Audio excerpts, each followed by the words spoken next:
Bienvenue dans cette troisième rencontre du spatial en région sud. On reçoit des invités de patrons de sociétés qui vont nous expliquer qui ils sont dans le domaine spatial, qu'est-ce qu'ils font. On a avec nous M. Thomas Ferrero qui est président de la société MEOS. Bonjour. Bonjour. On est content de vous accueillir ici même, voilà, pour partager avec vous quelques minutes, parler de votre société. Et je vais vous demander déjà, pour commencer, de vous présenter, de présenter ainsi votre société. Bien, merci pour votre accueil. Donc, je suis Thomas Ferrero, je suis le fondateur de la société MEOS, qui est une société basée à Toulouse. Nous avons 6 ans maintenant et nous travaillons à partir d'imagerie satellite. Et donc notre ADN est d'accompagner les acteurs publics et privés dans leur lutte contre le réchauffement climatique grâce à l'imagerie satellite. Alors les types de produits et services, vous commencez à l'évoquer. Quels sont les services vraiment de votre société? Alors aujourd'hui, on se développe spécifiquement sur 2 thématiques avec un outil qui s'appelle MEOCarbone, qui est un outil de suivi des stocks de carbone dans les sols et dans la biomasse. Et puis surtout l'outil MEOWater Management, qui est une plateforme donc cartographique qui sert à la gestion de l'eau pour l'agriculture, où dedans on va développer des indicateurs en temps réel, mais aussi en analyse du passé pour mieux comprendre le présent. Des indicateurs sur tout ce qui est sécheresse végétale, donc le besoin en eau, des indicateurs de suivi des réserves en eau, donc la disponibilité, et des indicateurs de suivi de l'irrigation. Donc cette plateforme est opérationnelle, c'est un outil de connaissance, c'est un outil d'aide à la décision pour des acteurs publics comme les collectivités ou les ministères, puisque nous travaillons pour le ministère de l'Agriculture, qui doivent mettre en place et suivre des politiques de gestion de l'eau, malheureusement dans un contexte de réchauffement climatique, mais aussi pour des assureurs paramétriques qui ont besoin d'avoir de la connaissance pour mieux pricer leur police d'assurance et pour mieux vérifier, on va dire, l'état et les déclarations des sinistres. Et puis aussi pour les agroalimentaires et les agriculteurs ou les coopératives agricoles qui, eux, ont une obligation de maintenir la production alimentaire. Alors c'est un domaine d'actualité, c'est un domaine important, évidemment. Depuis quand votre structure elle existe? Alors on a 6 ans aujourd'hui, donc on est une société qui est aujourd'hui rentable avec des produits qui sont opérationnels. Mais on est aussi en constante R&D, en constante évolution, parce que nos produits sont en évolution, mais aussi parce qu'on travaille dans le monde de l'innovation. Donc aujourd'hui, on travaille par exemple avec le CNES, donc l'Agence spatiale française, sur des satellites qui ne sont pas partis encore, qui n'ont pas été lancés, mais l'idée c'est d'être opérationnel et de pouvoir répondre à des use cases nouveaux ou mieux à des use cases auxquels on répond déjà, dès que les satellites seront opérationnels. Alors, à quel niveau de développement vous vous situez? Incubation, levée de fonds, développement à l'international. Bon, vous avez déjà expliqué pas mal de choses, mais en tout cas, quel thème est important aujourd'hui pour vous? Dans quelles conditions vous êtes? Donc aujourd'hui, comme je le disais, on est une société, on est une quinzaine de personnes, on est une société qui est rentable, on vient de tripler notre chiffre d'affaires, on va tripler notre chiffre d'affaires en 2024. Et donc en 2025, notre but, c'est d'accélérer cette croissance-là par l'apport de fonds extérieurs, donc par une levée de fonds en 2025. On est présent aujourd'hui en France dans le secteur public et privé, entre autres le ministère de l'Agriculture, mais on est aussi présent déjà à l'export en 2025.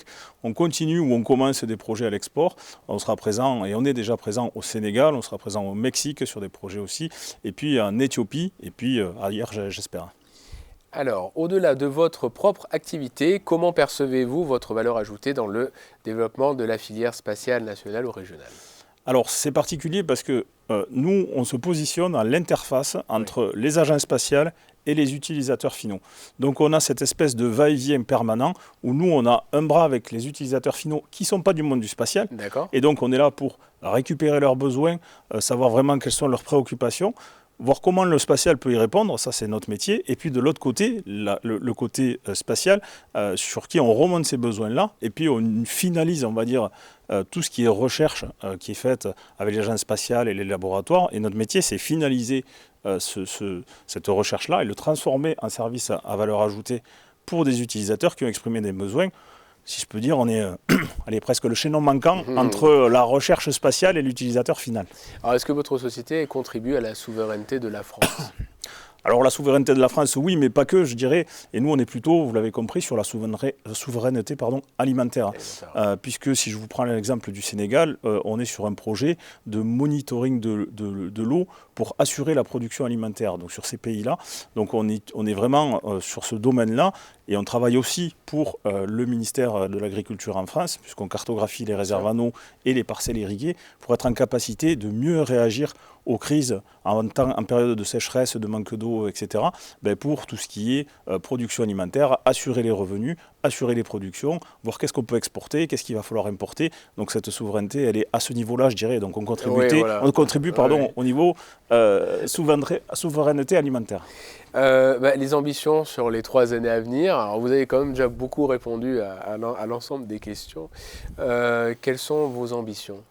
Alors les ambitions, c'est de continuer à grandir, effectivement par une levée de fonds, mais aussi par une croissance organique, que MEOS continue et soit vraiment un des leaders dans l'hydrologie spatiale et qu'on puisse continuer à mener nos solutions vraiment aux utilisateurs et vraiment sur cette thématique spécifique qui est la lutte contre le réchauffement climatique, qui est un des pourquoi j'ai fondé la société.